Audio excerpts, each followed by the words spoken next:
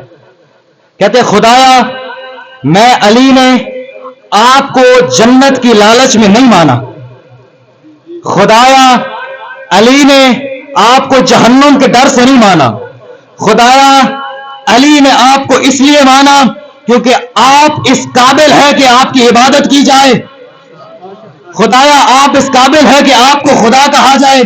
علی نے ہمیں بتایا کہ خدا کو کیسے ماننا ہے, مگر میں ہاتھ جوڑ کے علی کی بارگاہ میں ایک عرض کرنا چاہوں گا, مولا جو معرفت آپ کی ہے اس پہ بھی قربان, مولا جو معرفت آپ کی ہے, جو کمال معرفت آپ کی ہے اس پہ بھی سبحان اللہ, مگر مولا جو بندہ آپ کو بھی مانتا ہے معرفت اس کی بھی کم نہیں ہے, کیونکہ جو آپ کو مولا مانتا ہے وہ بھی ضرور معرفت والا ہوگا. تھوڑی بہت معرفت ہمیں بھی ہے, مولا ہم نے بھی آپ کو جنت کی لالچ میں نہیں مانا, ہم نے بھی آپ کو جہنم کے خوف سے نہیں مانا, ہم نے بھی علی کو مولا مانا. تو اس لیے کہ محمد مصطفیٰ کے بعد اگر کوئی مولا ماننے کے لائق تھا تو وہ علی مرتضیٰ.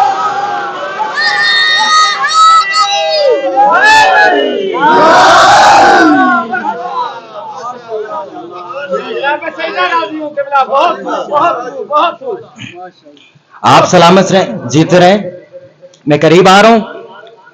ہم نے کل یہ گفتگو کی تھی کہ چونکہ جناب سیدہ اہل بیت میں فضائل کی مرکز ہیں تو شوہر بھی وہ ہونا چاہیے جو اہل بیت میں انفرادیت رکھے. یہ بات کی تھی, لیکن اس کے بعد میں نے باقی باتیں کی تھی اور آپ کے ذہن کو آمادہ کیا تھا تاکہ آپ یہ بات سن سکیں. ابھی اس بات کو ذرا توجہ سے سنیے گا, آپ سے سوال کروں گا اور آپ خود سمجھ جائیں گے. میں شاید بات نہ سمجھاؤں اور مجھے ضرورت بھی نہ پڑے, لیکن بات سننے سے پہلے نتیجہ نہ لیجئے گا. آپ امام زین العابدین علیہ السلام کو مل کے پڑھ لیجیے.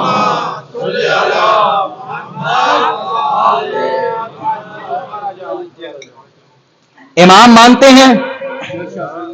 مانتے ہیں, یہ بھی مانتے ہیں کہ امام باقر کے بھی امام ہیں, لیکن امام حسین کے امام نہیں ہیں چونکہ یہ ان کے بعد آئے. آپ امام باقر علیہ السلام کو امام مانتے ہیں, یہ بھی مانتے ہیں کہ امام جعفر صادق کے امام ہیں, مگر اپنے والد زین العابدین کے لیے امام نہیں ہیں. یہ سلسلہ چلاتے رہے. آپ امام حسن عسکری علیہ السلام کو امام مانتے ہیں, آپ یہ بھی مانتے ہیں وہ امام زمانہ کے امام ہیں, مگر وہ اپنے بابا جان کے امام نہیں ہے. جتنے بھی امام ہیں اپنے بیٹوں کے لیے اور اپنی امت کے لیے امام ہیں, مگر اپنے والد کے لیے امام نہیں ہے. یہ واحد فضیلت ہے, یہ واحد ہستی ہے, یہ واحد اعزاز ہے علی مرتضیٰ کا کہ جو اپنے بھائیوں کے لیے بھی امام, جو اپنے بیٹوں کے لیے بھی امام, جو اپنی والدہ کے لیے بھی امام, جو اپنے والد کے لیے بھی امام. میں جملہ بدل دوں, واحد علی کی ذات ہے, آدم سے لے کے حضرت ابو طالب تک ہر باپ کا امام, جناب حوا سے لے کے فاطمہ بنت اسد تک ہر ماں کے امام, جناب حسن سے لے کے امام مہدی تک ہر بیٹے کے امام. تو واحد علی کی ذات ہے جو اپنے اصل کے لیے بھی امام, اپنی نسل کے لیے.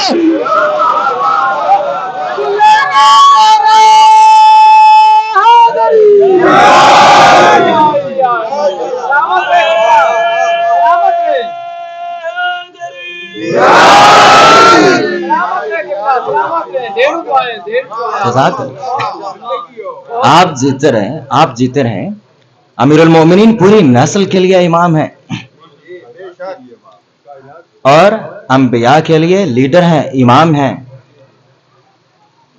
رسول خدا نے فرمایا, آج حدیث قصہ کی تلاوت کرنے کا شرف حاصل ہوا ذیشان بھائی کے گھر, تو یہ جملہ میرے ذہن سے نکلا ہوا تھا, اچانک یاد آیا. اچانک جیسے حدیث قصہ پڑھ رہا تھا, حدیث قصہ سامنے آئی تو یہ جملہ سامنے آیا کہ امیر المؤمنین نے رسول خدا سے اجازت مانگی, کیا مجھے اجازت ہے کہ میں آپ کے ساتھ چادر کے نیچے آ جاؤں؟ تو رسول خدا نے جواب دیا, یا علی آپ حامل لوائی ہیں. یا علی آپ میرے پرچم کو تھامنے والے ہیں, آپ کو اجازت ہے. تو مجھے وہ حدیث یاد آئی کہ رسول خدا نے فرمایا تھا, یا علی قیامت کے روز جتنے بھی انبیاء ہیں وہ سارے انبیاء میرے پرچم کے نیچے جمع ہوں گے, وَأَنْتَ حَامِلُ اللِّوَاءِ, اور آپ اس پرچم کو تھامے ہوئے ہوں گے. جب میں نے یہ حدیث پڑھی تو مجھے یہ اندازہ ہوا کہ اس کا مطلب ہے کہ آخرت والے دن جو انبیاء کا جلوس ہوگا اس کا علمدار علی ابن ابی طالب.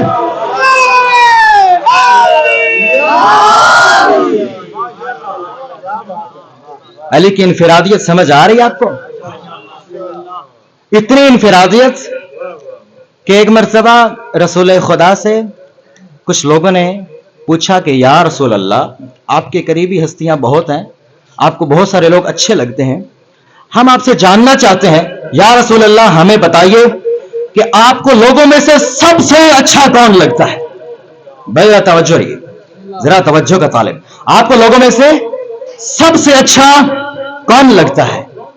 تو رسول خدا نے کسی کا نام لیا, وہ روایت میں نام نہیں لکھا ہوا تھا. اچھا یا رسول اللہ اس کے بعد کون اچھا لگتا ہے؟ کسی کا نام بتا دیا. یا رسول اللہ اس کے بعد کون اچھا لگتا ہے؟ پھر کسی کا نام بتا دیا. وہ پوچھتے گئے کہ یا رسول اللہ اس کے بعد کون اچھا لگتا ہے, اس کے بعد کون اچھا لگتا ہے, اس کے بعد کون اچھا لگتا ہے. اسی انتظار میں تھے کہ پتہ نہیں علی کا نام کتنے ناموں کے بعد آئے گا. یا رسول اللہ اس کے بعد کون اچھا لگتا ہے؟ فلاں. اس کے بعد کون اچھا لگتا ہے؟ فلاں. اس کے بعد کون اچھا لگتا ہے؟ فلاں. جب علی کا نام لیا تو مجبوراً پوچھ لیا یا رسول اللہ علی کدھر گئے؟ شاید بھول گئے ہوں گے, علی کدھر گئے؟ تو رسول خدا کا جواب بڑا پیارا ہے, فرمایا تم نے لوگوں کے بارے میں پوچھا ہے, لم تسألنی عن نفسی, لوگوں کے بارے میں پوچھا تو میں لوگ بتا رہا ہوں. اگر تم مجھ سے میری جان کے بارے میں پوچھتا ہے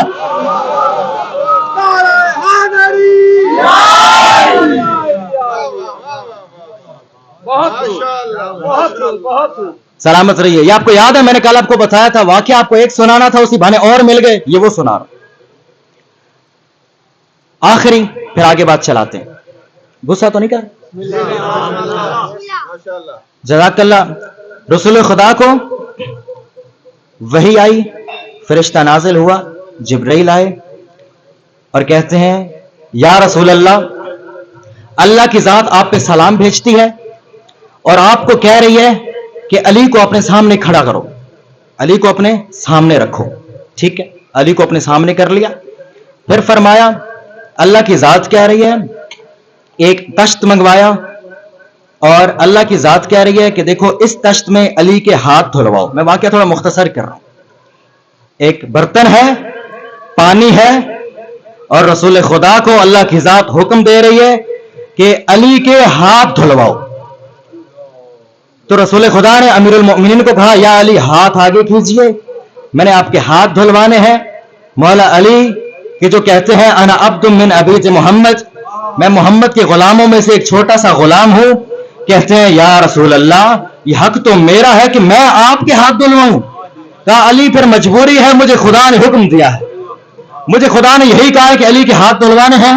رسول خدا نے علی کے ہاتھ دھلوانے شروع کیے. امیر المؤمنین کہتے ہیں رسول خدا یا رسول اللہ میرے ہاتھ دھل رہے ہیں, جس سے میرے ہاتھ دھل رہے ہیں وہ پانی ہے, مگر پانی زمین پہ کیوں نہیں گر رہا؟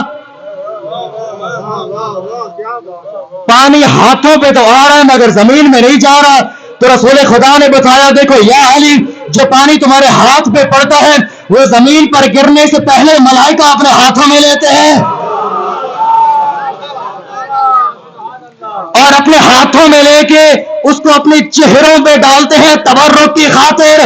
تو اب اہل بیت کا مقام سمجھیں, جس کے ہاتھوں سے پانی مس ہو کے میلا ہو جائے وہ عام لوگ ہے, اور جس کے ہاتھوں سے پانی مس ہو کے ملائکہ کے لیے تبرک بن جائے وہ اہل بیت.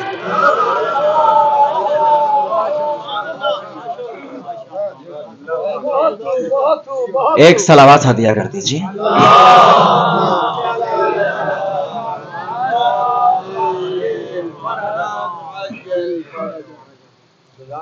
سلامت رہیے. پھر واپس آئیے. جیسا نبی ویسا وسیع یہ امیر المؤمنین نے اپنی زبان سے اپنے کردار سے خود سکھایا ہے اور کمال ہی کر دیا ہے. ایک شخص امیر المؤمنین کے پاس آتا ہے اور کہتا ہے, اب اس شخص کی بھی اپنی معرفت, اس کی سادہ مزاج, وہ کہتے ہیں نا میری سادگی دیکھ میں کیا چاہتا ہوں. شخص آیا امیر المؤمنین کے پاس اور کہنے لگا, یا علی, میں رسول خدا کو صحیح نہیں پہچان پایا, رسول خدا کو صحیح نہیں جان پایا, جو کہ رسول خدا کو آپ جانتے ہیں. تو ایک گزارش ہے کہ یہ میرے پاس کاغذ قلم ہے تو میں لکھتا ہوں اور آپ مجھے رسول خدا کے سارے فضائل لکھوائیں.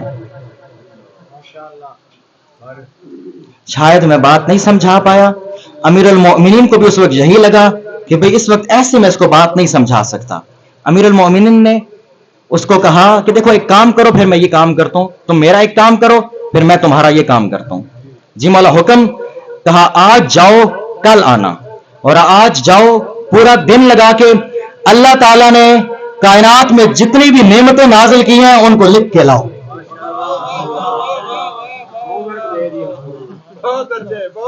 جب تم اللہ کی نازل کردہ ساری نعمتیں لکھ لاؤ گے پھر میں رسول کے سارے فضائل لکھوا دوں گا. کمال نہیں ہو گیا؟ کہتا ہے یا علی مشکل ہے, کہتا ہے یا علی بہت زیادہ ہے. مولا کہتے ہیں زیادہ ہے؟ خدا نے تو کہا ہے متاع قلیل, زیادہ ہے. خدا ان کو متاع قلیل کہتا ہے. متاع قلیل مطلب کم سامان, تھوڑا سامان. تو خدا تو کم کہہ رہا ہے, تم کہہ رہے ہو زیادہ. یہ کیا معاجرہ ہے, یہ کیا بات ہے؟ کہتا ہے مولا وہ خدا کے لیے کم ہے, میرے لیے زیادہ ہے. خدا اور مجھ میں فرق ہے کہ نہیں؟ مولا کہتے ہیں ہاں بالکل ٹھیک ہے. تو جو خدا کے لیے کم ہو وہ تمہارے لیے زیادہ ہے, تو اس کے فضائل کیسے لکھ لوں جس کے بارے میں خدا نے کہا انک لعلی خلق عظیم. نہیں سمجھے کہ بھئی جو عام لوگوں کے لیے زیادہ ہوتا ہے وہ خدا کے لیے قلیل, تو محمد مصطفیٰ کے فضائل خود خدا کے لیے بھی عظیم ہے. اب جب محمد مصطفیٰ کو خلق عظیم کہا تو جیسا نبی ہوتا ہے ویسا وسیع ہوتا ہے. جس قرآن میں محمد مصطفیٰ کو خلق عظیم کہا اسی قرآن میں علی مرتضیٰ کو نبع العظیم کہا.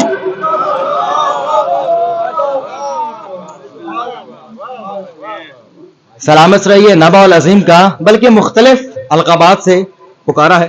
لگتا ہے تھک رہے ہیں, چلو میں موضوع تبدیل کر دیتا ہوں. ایک ہی بات کر کے پھر آگے چلتا ہوں. قرآن میں صرف نبع العظیم نہیں کہا, قرآن میں مختلف ٹائٹلز ہیں امیر المومنین کے. کل بتایا تھا نام نہیں لیا, عجیب عجیب اشارے کیے اور استعارے تشبیہات دیے ہیں. ادب سمجھنے والے لوگ, ایک جگہ پہ خدا نے فرمایا وَاعْتَصِمُوا بِحَبْلِ اللَّهِ, خدا کی رسی پکڑے رکھو, جميعاً سارے, ولا تفرقوا, تفرقے میں نہ پڑو, تفرقے میں نہیں پڑو, فرقواریت میں نہیں پڑنا, اللہ کی رسی مضبوطی سے تھامے رکھو. تو اب یہ تو بات سیدھی سیدھی ہے, سب کو پتا ہے کہ اللہ کی رسی سے مراد علی ابن ابی طالب ہے. یہ سب کو پتا ہے کہ یہ اللہ نے استعارہ استعمال کیا کیونکہ اللہ کی کوئی مٹیریل رسی تو ہے نہیں, کوئی مٹیریل سے کوئی لیلون کی بنی ہوئی, کوئی کپڑے کی بنی ہوئی, کوئی مٹیریل کی بنی ہوئی, کوئی پلاسٹک کی بنی ہوئی رسی تو نہیں ہے. اللہ نے کہا اللہ کی رسی کو مضبوطی سے تھامے رکھو. تفسیر میں آیا کہ اس رسی سے مراد علی ابن ابی طالب ہے. لوگوں نے کہہ دیا بھئی ہر چیز کو تم علی پہ فٹ کر دیتے ہو, کوئی ثبوت ہے کہ یہ جس رسی کا تذکرہ اللہ نے کیا ہے یہ علی ابن ابی طالب ہی اس سے مراد ہے. اب یہ میرا ذاتی خیال, یہ جواب میرا ذاتی ہے, یہ نظریہ میرا ذاتی ہے, کوئی بھی اختلاف کر سکتا ہے. میں نے سوچا کہ بھئی سوال تو واقعاً بنتا ہے, لیکن پھر مزید سوچا کہ بھئی رسول خدا نے جب فرمایا اللہ کی رسی کو مضبوطی سے تھامے رکھو, یہ خدا کی آیت ہے, خدا نے فرمایا اللہ کی رسی کو مضبوطی سے تھامے رکھو. اللہ کی رسی سے مراد کہ جو اللہ کی رسی کو تھامے رکھے گا, جو اللہ کی رسی کو پکڑے گا وہ گمراہ نہیں ہوگا, اور جو گمراہ نہیں ہوگا گویا کہ وہ صراط مستقیم پہ ہے. اللہ کی رسی یعنی کہ صراط مستقیم. اور رسول خدا نے سورج کی گرمی میں، تپتی ہوئی دھوپ میں، چمکتی ہوئی دھوپ میں، تپتی ہوئی زمین پہ 1.25 لاکھ لوگوں کو یہی تو بتانے کے لیے اکٹھا کیا تھا کہ علی صراط مستقیم ہے. اللہ کی رسی صراط مستقیم. صراط مستقیم علی ابن ابی طالب. جیسے آپ پریشان ہوئے ہیں، اگر میں یہ کسی مخالف کو جواب دوں وہ بھی پریشان ہو جائے گا. میں نے سوچا جواب مزید آسان کرتا ہوں. مجھے اتنا بتاؤ، اگر ایک عام بندے کے ہاتھ میں، ایک کمزور بندے کے ہاتھ میں رسی ہے تو میں اس لیے نہیں پکڑوں گا کیونکہ مجھے پتا ہے میں بے شک پکڑے رکھوں، ادھر سے چھوٹنے کا خطرہ ہے. مجھے پتا ہے ادھر سے چھوٹ جائے گی. لیکن جب میں اللہ کی رسی کو پکڑے رکھوں گا تو مجھے یہ پتا ہے میرے گناہوں سے ممکن ہے میرا ہاتھ چھوٹ جائے. یہ تسلی ہے ادھر سے رسی نہیں چھوٹے گی. سوال کرو کیوں نہیں چھوٹے گی؟ کیونکہ ادھر مجھ گناہگار کا ہاتھ ہے، ادھر اللہ کا ہاتھ ہے. اب بتانے کی ضرورت ہے کہ ید اللہ کون ہے.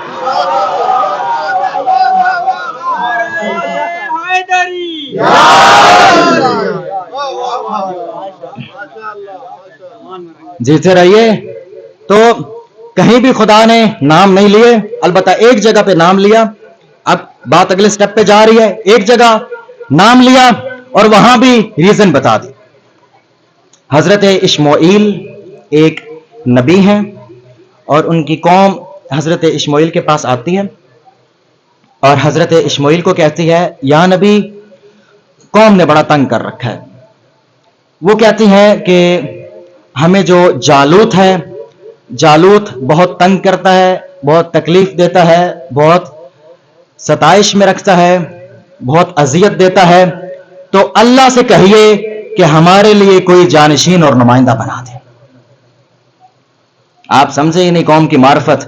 یہ نہیں کہا اے نبی آپ بنا دیں، کہا اللہ سے کہیے کہ وہ بنا دیں. گویا کہ قوم کو اتنا پتا تھا کہ جانشین نبی بھی نہیں بناتا، لوگ بھی نہیں بناتے، اللہ بناتا ہے. شاباش. تو نبی نے بھی اللہ سے دعا کی خدایا اس قوم کا مسئلہ حل کیجیے. خدا نے کہا اشمعیل اپنی قوم کو بتا دیجئے کہ میں نے ان کے لیے حضرت طالوت کو خلیفہ بنا دیا ہے. جب حضرت طالوت کے بارے میں اعلان ہوا کہ یہ آج کے بعد تمہارے نمائندے ہیں، آج کے بعد تمہارے خلیفہ ہیں، تو جو لوگ تھے، یہ قرآن کی آیت ہے، لوگوں نے اعتراض کر دیا یہ کیا بات ہوئی؟ پیسے تو ہمارے پاس تھے، طاقت تو ہمارے پاس تھی، بڑے تو ہم تھے، کثرت تو ہماری تھی، زیادہ تو ہم تھے، خلیفہ طالوت کیوں بن گیا؟ تو خدا نے اسی آیت میں جواب دیا، خدا نے اسی آیت میں دلیل بھی دے دی. طالوت کو خلیفہ بنایا وَزَادَهُ بَسْطَةً فِي الْعِلْمِ وَالْجِسْمِ، اور اس لیے بنایا چونکہ اس وقت پورے روئے عرض پر یہ سب سے زیادہ عالم بھی ہے، سب سے زیادہ شجاع بھی ہے. تو نام لینے کے بعد پھر بھی اشارہ کر دیا کہ یہ اشمعیل کا دور ہے، تم جس نبی کے دور میں ہو وہ نبی کسی عام نبی کا دور نہیں ہے، یہ دور کسی عام نبی کا دور نہیں ہے، یہ وقت کسی عام نبی کا وقت نہیں ہے. یہ اس نبی کا دور ہے کہ جو مدینۃ العلم ہے، یہ اس نبی کا دور ہے کہ جس کو خدا نے علم لدنی بھی دیا، جس کو خدا نے تمام انبیاء کا سردار بھی بنایا، جس کو خدا نے تمام انبیاء کا نمائندہ بھی بنایا. تو جب اس نبی کے نمائندے کی باری ہو تو اشمعیل کا خلیفہ علم میں سب سے زیادہ تھا، شجاعت میں سب سے زیادہ تھا. تو جب یہ دیکھنا ہو کہ رسول خدا محمد مصطفیٰ کا وسیع برحق جانشین کون ہوگا تو کائنات میں نظر دوڑانا، پوری کائنات میں نظر دوڑانے کے بعد اس نتیجے میں پہنچو گے کہ ایک ہستی ہے جو یہ صدائیں دیتی رہی اگر میں علی مسند بچھا لوں اور اس پہ بیٹھ جاؤں، مجھ سے تورات والے تورات سے پوچھے، مجھ سے انجیل والے انجیل سے پوچھے، زبور والے زبور سے پوچھے، قرآن والے قرآن سے پوچھے، میں ہر ایک کو اسی کی کتاب سے ایسے جواب دوں گا کتاب خود کہے گی علی نے سچ کہا.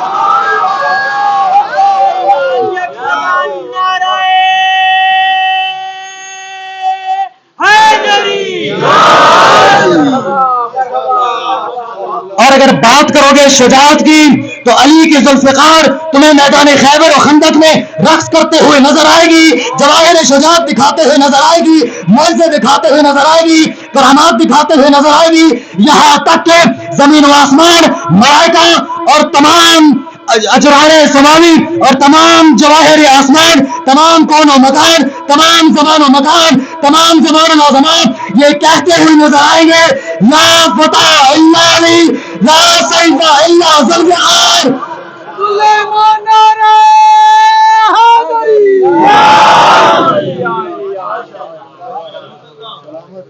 جزاک اللہ۔ ایک صلوات پڑھ لیجیے کیونکہ میں ابھی آپ کو پریشان کرنے لگا ہوں۔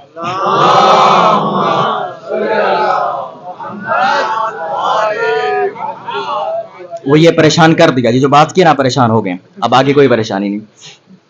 ایک سوال ہے آپ سے،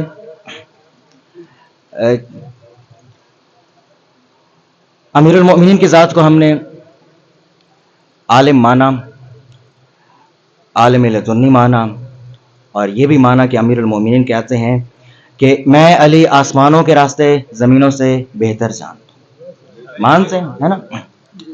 اچھا، لیکن ایک یہاں پہ ایک مسئلہ، میری ذاتی یہ رائے ہے، پریشان نہ ہوئیے گا، آپ کے مزاج کے مطابق ہی چل رہا ہوں، یہ میری ذاتی رائے ہے کہ اگر میں ایک اسکول میں داخلہ لیتا ہوں، سنیے گا بات، میں اسکول میں داخلہ لیتا ہوں تو میں پہلے پوچھوں گا کہ اسکول کے جو استاد ہیں وہ کیسے ہیں، تو مجھے کہا جائے گا کہ یہ استاد صاحب ہیں، یہ استاد اسکول میں پڑھاتے ہیں، یہ اسکول بڑا زبردست ہے، تو آپ اس استاد کے پاس پڑھیں، کیونکہ اس استاد کے شاگرد بڑے بڑے منزلوں پہ پہنچے ہیں، بڑے بڑے مکانات پہ پہنچے ہیں، اس استاد کے شاگرد بڑے بڑے مقامات پہ پہنچے ہیں، اور اس استاد کے شاگردوں کا رزلٹ بڑا اچھا ہے، تو آپ اس استاد سے پڑھیں۔ میں کہوں گا ٹھیک ہے، میں کلاس میں جاتا ہوں، اچھا میں تو شریف آدمی ہوں، چلو میں تو شاید چپ کر جاؤں، میں آپ سب کو کلاس میں لے جاتا ہوں، ہم سارے کلاس میں جاتے ہیں، یہ جتنے بیٹھے ہم سارے اس کلاس میں جائیں گے، یہ شاید آپ لوگ میری کوئی سپورٹ کر سکیں۔ اچھا، اب استاد صاحب تشریف لاتے ہیں، استاد صاحب کہتے ہیں کہ سنو تم لوگ میرے پاس آئے ہو، تم لوگ صحیح جگہ پہ ہو، کیونکہ میں بہت اچھا استاد ہوں، میں بڑا کمال کا استاد ہوں، اور میرے فلاں فلاں شاگرد کے فلاں کارنامے ہیں، میرا فلاں فلاں شاگرد دبئی میں پڑھ رہا ہے، فلاں شاگرد انگلینڈ میں پڑھ رہا ہے، اور میرے پڑھائے ہوئے شاگرد، میرے تیار کیے ہوئے شاگرد جو ہیں دنیا میں خدمتیں کر رہے ہیں، میں نے فلاں کتاب لکھی، میری فلاں فضیلت ہے، میرا فلاں کمال ہے، مجھے یہ پروٹوکول ملتا ہے۔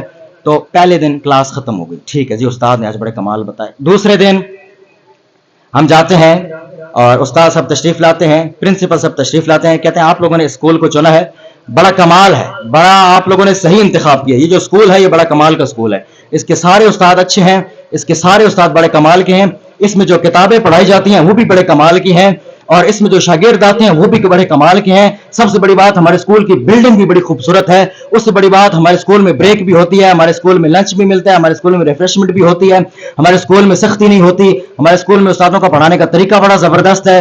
کلاس کا ٹائم ختم ہو گیا، اگلے دن پھر آتے ہیں، پھر استاد صاحب اور پرنسپل صاحب اپنے اسکول کے اور استاد صاحب کے اور کتابوں کے فضائل بیان کرنے لگ پڑتے ہیں، مجھے باقیوں کا نہیں پتا، وقار شاہ جی ضرور بولیں گے اور قبلہ اسکول اچھا تھا تب ہی آئے نا، استاد اچھے تھے تب ہی آیا، مہربانی کر کے ایک قدم آگے چلیں۔ اب ایک قدم آگے چلیں، ہمیں جس اسکول کے بارے میں بتایا گیا ہے کہ بہت اچھا ہے، استاد بہت ذہین ہے، تو اب کچھ پڑھائیں بھی، شاباش، لیکن مجھے سمجھ نہیں آتی کہ یہ شعور یہاں کہاں گیا کہ کتنے عرصے سے عزاداری ہو رہی ہے، کتنے عرصے سے مجالس ہو رہی ہیں، ہر سال تمہیں ایک بندہ آ کے بتاتا ہے علی سے بڑا عالم کوئی نہیں، علی سے بڑا عابد کوئی نہیں، علی سے بڑا زاہد کوئی نہیں، علی آسمانوں کے راستے زمینوں سے بہتر جانتے ہیں، اگلی سال پھر مجلس ہوتی ہے، پھر تمہیں یہی بتایا جاتا ہے علی آسمانوں کے راستے زمینوں سے بہتر جانتے ہیں، اگلے سال پھر مجلس ہوتی ہے، پھر تمہیں یہی بتایا جاتا ہے علی آسمانوں کے راستے زمینوں سے بہتر جانتا ہے، اور کوئی تو بولے مولانا پتا تھا علی سب سے بڑے عالم ہیں تبھی مجلس میں آ گئے ہیں، ایک قدم آگے بڑھیے۔